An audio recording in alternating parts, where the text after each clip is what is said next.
नमस्कार. तर आज आपण नाश्त्यासाठी फोडणीचा ढोकळा कसा बनवायचा हे पाहूयात. यासाठी एक मोठी वाटी भरून बेसन पीठ घ्यायचे आहे. यामध्ये मीठ, 1 चमचा साखर व 1/4 चमचा हळद पाणी टाकून विस्करने व्यवस्थित मिक्स करून घेऊयात. येथे विस्करचा वापर करायचा आहे, यामुळे लम्स यामध्ये राहणार नाहीत. चमच्याने हलवले तर यामध्ये गाठी लम्स राहतील. आता आवश्यकतेनुसार थोडे थोडे पाणी ॲड करून मिश्रण व्यवस्थित एकजीव करून घेऊयात. पाणी एकदम घालायचे नाहीत, थोडे थोडे ॲड करायचे. त्यामुळे पीठ चांगले फेटले जाईल व यामध्ये लम्स राहणार नाहीत.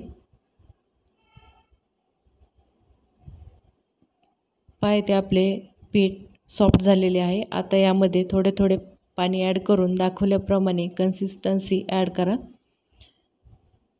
ॲडजस्ट करा.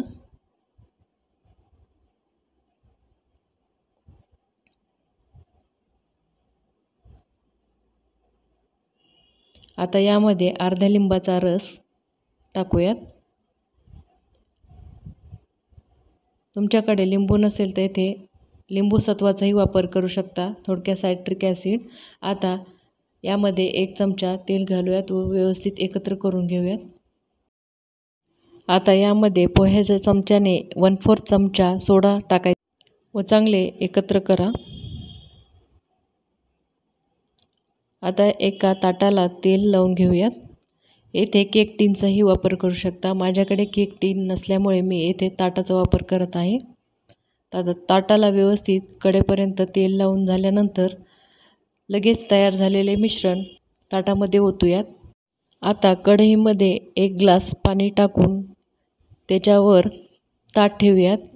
पाणी जास्त टाकायचे नाही, कारण उकळल्यानंतर ते वरती येईल. आता याच्यावर झाकण ठेवून 10 मिनिटे मीडियम गॅसवर वाफवून घेऊयात. तर पहा, इथे 10 मिनिटे झालेली आहेत. आपण स्टिकच्या साहाय्याने चेक करूयात. येथे स्टिक घातल्यानंतर त्याला चिटकत नाही आहे, तर आपलं ढोकळा तयार आहे.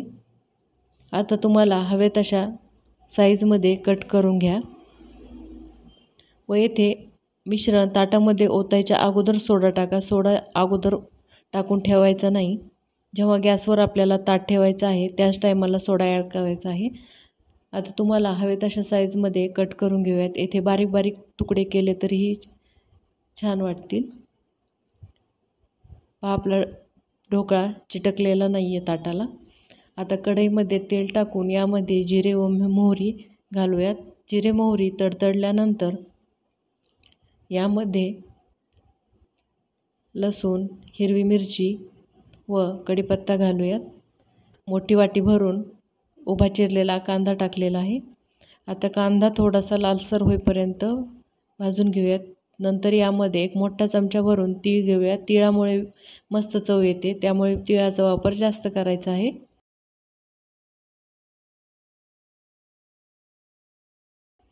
आता तीळ थोडेसे तडतडल्यानंतर यामध्ये मीठ, हळद घालून एकत्र करून घेऊयात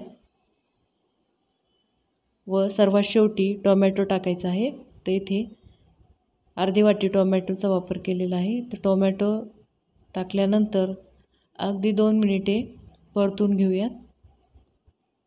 आपले इथे 2 मिनिटं परतून झालेले आहेत. आता इथे यामध्ये तयार ढोकळा टाकूयात व अगदी 2 मिनिटे परतून घेऊयात. आपला इथे झटपट असा नाश्ता तयार आहे. तुम्हाला हा नाश्ता कसा वाटला मला कमेंट करून नक्की सांगा. परत भेटूया अशा सोप्या व नवनवीन रेसिपीमध्ये. तोपर्यंत धन्यवाद.